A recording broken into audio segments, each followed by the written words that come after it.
नमस्कार बच्चों, कल हमने कृष्ण काव्य धारा के प्रमुख कवियों के बारे में जाना और आज हम कृष्ण काव्य की विशेषताएं देखेंगे और ये भी जानेंगे कि भक्ति काल को स्वर्ण युग क्यों कहा जाता है। तो भक्ति काल स्वर्ण युग हिंदी साहित्य के भक्तिकालीन समय को साहित्यिक क्षेत्र का स्वर्ण युग माना जाता है। भक्ति काल निसंदेह हिंदी साहित्य का स्वर्ण युग है। इसमें कोई संदेह नहीं है कि हिंदी साहित्य का स्वर्ण युग भक्ति काल है। इस काल का साहित्य अपने पूर्ववर्ती साहित्य यानी कि अपने समय से पहले का जो साहित्य है, आदिकाल का साहित्य है, एवं परवर्ती जो बाद का साहित्य है जिसमें रीतिकाल और आधुनिक काल आते हैं, उसमें वो निश्चित रूप से भक्ति काल उत्कृष्ट है, सबसे उत्तम है। भक्ति काल से पूर्व हिंदी के आदिकाल अथवा वीरगाथा काल, आदिकाल को वीरगाथा काल नाम किसने दिया? तो आचार्य रामचंद्र शुक्ल जी ने दिया। और इस काल में कविता कैसी थी? वीर और श्रृंगार रस प्रधान थी। और यहाँ इस समय के जो कवि थे उन्होंने जीवन के अन्य दशाओं और क्षेत्रों की ओर ध्यान नहीं दिया। और इस काल के जो कवि थे वो क्या थे? चारण कवि थे, जो कि राज्यों पर आश्रित थे। और उनकी कविता कैसी होती थी? अपने आश्रयदाताओं को खुश करने के लिए होती थी। सर्वोपरि सबसे बड़ी बात यह है कि इस काल के साहित्य की प्रामाणिकता भी संदिग्ध है। आदिकाल में जो भी साहित्य लिखा गया है उसकी प्रामाणिकता पर भी संदेह है। और भक्ति काल के उत्तरवर्ती जो बाद के साहित्य है, कौन सा? रीति युक्त रीतिकाल, वो कैसा है? रीतियों से युक्त है अथवा श्रृंगार प्रधान कविता का बोलबाला रहा है। इस काल की कविता में भी जीवन की स्वस्थ प्रेरणाएं नहीं रही और इनका एकमात्र उद्देश्य श्रृंगार का वर्णन करना है। और उसमें भी क्या है? अश्लीलता ज़्यादा है।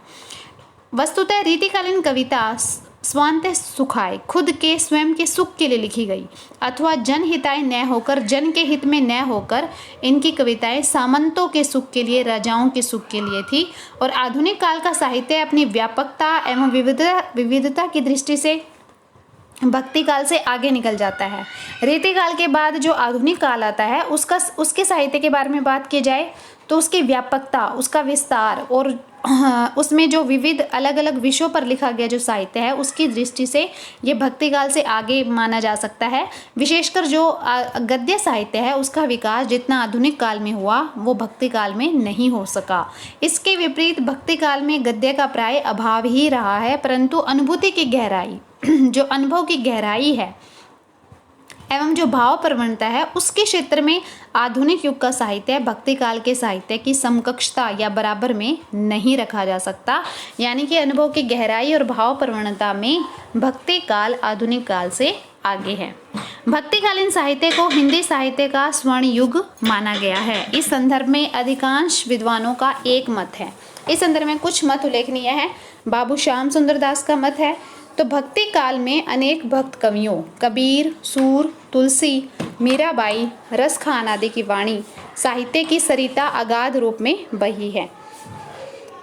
यानी कि भक्ति के साहित्य की जो नदी है वो भक्ति काल में अगाध रूप में बही है। डॉक्टर श्याम सुंदर दास के शब्दों में जिस युग में कबीर, जायसी, तुलसी, सुर जैसे रस सिद्ध कवियों और महात्माओं की दिव्य वाणी उनके अंतःकरणों से निकलकर देश के कोने कोने में फैली थी उसे साहित्य के इतिहास में सामान्यतः भक्ति युग कहते हैं। तो श्याम सुंदर दास जी ने क्या कहा है कि जिस युग में भक्ति काल में कबीर, जायसी, तुलसी, सूर जैसे कवि हुए हैं, महात्मा हुए हैं और उनकी दिव्य वाणी कहाँ से निकली है? उनके हृदय से निकलकर देश के कोने कोने में फैल गई थी, इसलिए इसी युग को भक्ति युग कहते हैं। निश्चय ही वह हिंदी साहित्य का स्वर्ण युग था। इस संदर्भ में वो आगे लिखते हैं कि हिंदी काव्य में से यदि वैष्णव कवियों के काव्य को निकाल दिया जाए, वैष्णव यानी कि जो विष्णु के भक्त थे, ऐसे कवियों को अगर निकाल दिया जाए तो बचेगा क्या? वो इतना हल्का होगा, जो भी बचेगा, जो साहित्य बचेगा वो इतना हल्का होगा कि उस पर किसी भी प्रकार का हम गर्व नहीं कर सकते, अभिमान नहीं कर सकते। लगभग 200 वर्षों की भक्ति काल का जो 200 वर्ष का समय है वो इस हृदय और मन की साधना के बल पर ही हिंदी अपना सिर प्रांतीय साहित्यों के ऊपर उठाए हुए हैं। यानी कि जो प्रांतों का साहित्य है, जो राज्यों का साहित्य है, उससे हिंदी अपना सिर उठा रही है। किसके कारण? इस 200 वर्ष के भक्ति काल के साहित्य के कारण ही। तुलसीदास, सूरदास, नंददास, मीरा, रसखान, हित हरिवंश, कबीर, इनमें से किसी पर भी संसार का कोई साहित्य गर्व कर सकता है। हमारे पास ये सब है। ये वैष्णव कवि हिंदी भारती के कंठमाल है, गले की माला है। आचार्य हजारी प्रसाद द्विवेदी ने भी अपना मत स्पष्ट करते हुए लिखा है कि समूचे भारतीय इतिहास में ये अपने ढंग का अकेला साहित्य है, अपनी तरह का, और इसी का नाम क्या है? भक्ति साहित्य। यह एक नई दुनिया है। अब हम इसके कारणों के बारे में जानें तो भक्ति काल स्वर्णयुग क्यों कहा जाता है? तो भक्तिकालीन काव्य सर्वोत्तम काव्य के रूप में है। अंग्रेजों का मानना है कि यदि हमारे सम्मुख, हमारे सामने एक और शेक्सपियर रखा जाए और दूसरी ओर विश्व का पूरा साम्राज्य रखा जाए तो हम शेक्सपियर को ही चुनेंगे। हमारे यहाँ सूर, तुलसी, नंददास आदि कितनी शेक्सपियर हुए हैं जो भारती के कंठहार हैं। इस प्रकार हिंदी के समालोचकों ने एक मत से हिंदी साहित्य के भक्ति काल को हिंदी का स्वर्ण युग माना है और यह काल हिंदी काव्य की चतुर्मुखी उन्नति का काल था। काव्य सौष्ठव, समन्वयवाद, भारतीय संस्कृति, भाव पक्ष, कला पक्ष और संगीत आदि सभी दृष्टियों से यह काव्य सर्वोत्तम है। यह एक साथ हृदय, मन और आत्मा की तृप्ति करता है। दूसरा कारण अगर हम जाने तो भक्तिकालीन हिंदी साहित्य की 4 काव्य धाराएं। भक्तिकालीन काव्य की विविध रूपों में प्रगति हुई है और इस काल की 4 काव्य धाराओं ने एक साथ हिंदी साहित्य की वृद्धि कर डाली। तो ये 4 काव्य धारा कौन सी थी? संत काव्य धारा, प्रेम काव्य धारा, कृष्ण काव्य धारा और राम काव्य धारा। जिसमें से हमने संत काव्य धारा, प्रेम काव्य धारा किसको बोलते हैं? सूफी काव्य धारा को, और राम काव्य धारा के बारे में जाना, और कृष्ण काव्य धारा के हमने प्रमुख कवियों के बारे में भी जाना है। तो आज हम इसमें कृष्ण काव्य धारा के विशेषताएं भी देखेंगे। तो सबसे पहले विशेषताएं कृष्ण काव्य धारा की कि इसमें भक्ति के बहुआयामी स्वरूप का चित्रण है। कृष्ण काव्य धारा के रचनाकार है जो कौन कौन से? जैसे सूरदास, मीराबाई और ये नंददास भी हुए हैं। तो इन सब की जो भक्ति है वो रागानुगा कोटि की है, रागात्मक भक्ति है। भक्ति इन रचनाकारों के लिए साध्य है, साधन नहीं है। यानी कि इन्होंने भक्ति को क्या माना है? लक्ष्य माना है, न कि साधन। इस भक्ति में सख्य एवं कांता भाव की प्रधानता है। अगर हम सूरदास की भक्ति के बारे में बातचीत करें तो उनकी भक्ति कैसी है? सख्य भाव की है। उन्होंने श्री कृष्ण को सखा मानकर उनके विषय में उनकी भक्ति के दोहे लिखे हैं। और कांता भाव की भक्ति होती है भगवान को अपना प्रियतम या पति मानना। जैसे कि मीराबाई की भक्ति है, तो मीराबाई की भक्ति कैसी है? कांता भाव की। दास्य और वात्सल्य भक्ति के साथ नवदा भक्ति को भी इसमें महत्व मिला है। नवदा भक्ति प्राचीन शास्त्रों में भक्ति के 9 प्रकार बताए गए हैं, उसे नवदा भक्ति कहते हैं। ये 9 प्रकार है: श्रवण, कीर्तन, स्मरण, पाद सेवन यानी कि ईश्वर के चरणों में आश्रय लेना, अर्चन, वंदन, दास्य, सख्य और आत्म निवेदन। निम्बार्क संप्रदाय में सवकिया भाव पर और चैतन्य तथा वल्लभ संप्रदाय में परकिया भाव की भक्ति का विशेष महत्व रहा है। और प्रेम की जो भक्ति है उसका समाहार भी आगे चलकर माधुर्य भक्ति में हो जाता है। दूसरा पॉइंट देखें तो गुरु महिमा और नाम स्मरण की महत्ता पर बल दिया है। जो कृष्ण काव्य धारा के रचनाकार हैं, रचनाकारों ने संत, सूफी और राम काव्य के सृजनकर्ताओं के समान ही इन्होंने भी गुरु की महिमा का वर्णन किया है। ये भवसागर में डूबते हुए शिष्यों को ज्ञान से आलोकित कर बचाने का उपक्रम करते हैं, उपाय करते हैं। गुरु ही उपास्य के प्रति शिष्यों में प्रेम उपजाता है, ज्ञान का आलोक फैलाता है और भक्ति के मार्ग पर चलने का आह्वान करता है और प्रभु का दर्शन कराने में अहम भूमिका निभाता है। यह सभी गुरु कृपा पर ही निर्भर होता है। सूरदास ने लिखा भी है कि गुरु बिनु ऐसी कौन करे, माता तिलक मनोहर बाना, ले सिर छतर धरे। तीसरा पॉइंट आता है कि समकालीन सामाजिक और सांस्कृतिक जीवन की अभिव्यक्ति। तो भक्तिकालीन युग के कृष्ण काव्यों में समकालीन सामाजिक और सांस्कृतिक जीवन को यथार्थ रूप में संप्रेषित किया गया है। उस समय का जो सामाजिक और सांस्कृतिक जीवन है उसको उन्होंने अपने साहित्य में दिखलाया है। आज का समाज जितना विकसित और समृद्ध है उतना उस समय का समाज विकसित नहीं था। उस काल के सामाजिक और सांस्कृतिक कर्मों से पता चलता है कि उस काल में चारागाई संस्कृति का ही बोलबाला था। गोचारण कर्म ही उस समय का प्रधान पेशा था। पर्व और उत्सव में सामूहिक सहभागिता की अपनी अलग पहचान थी। तो इस समय के जो कृष्ण काव्य धारा का जो साहित्य है उसमें हमें पता चलता है कि उस समय चारागाई संस्कृति का ही बोलबाला था, यानी कि पशुओं को चराने की संस्कृति थी और गोचारण कर्म, गौओं को पालना उनका प्रधान पेशा था।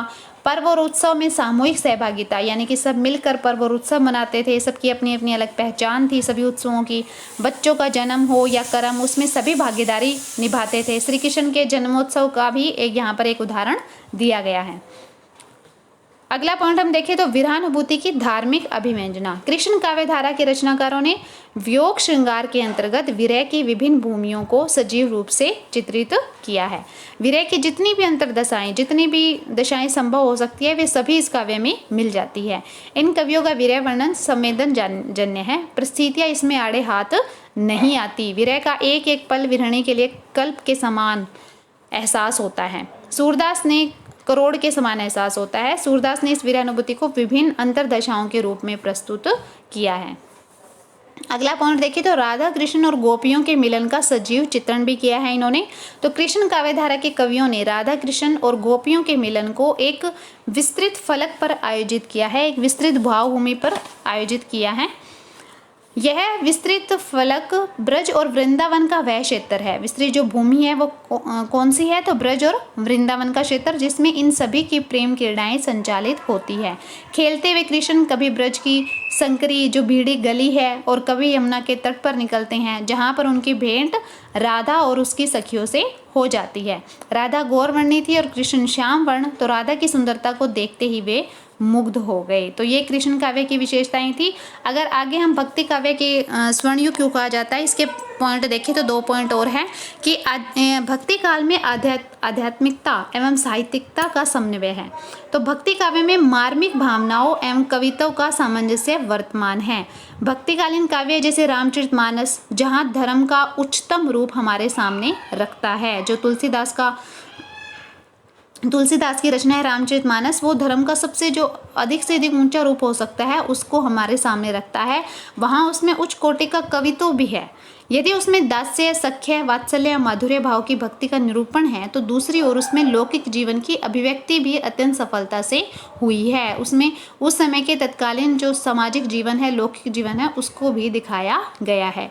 भक्तिकालीन साहित्य भक्तों के हृदय की प्यास बुझाता है और काव्य रसिकों को भी रसमगन कर देने की शक्ति रखता है। यानी कि ये भक्तों को भी संतुष्ट करता है और जो काव्य के रसिक है उनको भी संतुष्ट करता है। रामचरितमानस, सूर सागर आदि इस प्रकार के काव्य ग्रंथ हैं। इन रचनाओं में भक्ति भाव की गंभीरता, भाषा की सुकुमारता, अनुभूति की तीव्रता तथा रसोद्रेक की पूर्ण क्षमता है। लोक मंगल का साहित्य, भक्तिकालीन साहित्य में लोक मंगल की भावना भी निहित है, छुपी हुई है। यद्यपि सूर ने लोक मंगल की ओर अधिक ध्यान नहीं दिया और वे कृष्ण के लोक रंजन यानी कि जो उनकी लीलाएं हैं, मधुर और जो लीलामय रूप है उसी में मगन रहे, परंतु संपूर्ण रूप से भक्ति साहित्य में लोक मंगल की भावना प्रमुख है। ये कवि भक्त होने के साथ साथ समाज सुधारक और जनता के नायक भी थे। जायसी, कबीर और तुलसी के काव्य में समाज को महान संदेश दिए गए हैं। तुलसीदास के विषय में आचार्य शुक्ल के शब्द अक्षरशः सत्य है। भारतीय जनता का प्रतिनिधि कवि यदि हम किसी को कह सकते हैं तो इसी महानुभाव तुलसी को ही। इस काल के कवि भक्त, समाज सुधारक, लोक नायक एवं भविष्य को देखने वाले थे। भक्ति काल में लोक और परलोक का भी सामंजस्य है। वह हृदय, मन और आत्मा की प्यास शांत कर सकता है। इसमें काव्यत्व, भक्ति, संस्कृति, आध्यात्मिकता का मधुर समन्वय है। इस प्रकार भक्ति काल को हिंदी साहित्य का स्वर्णयुग कहना तर्कसंगत एवं समुचित मालूम पड़ता है।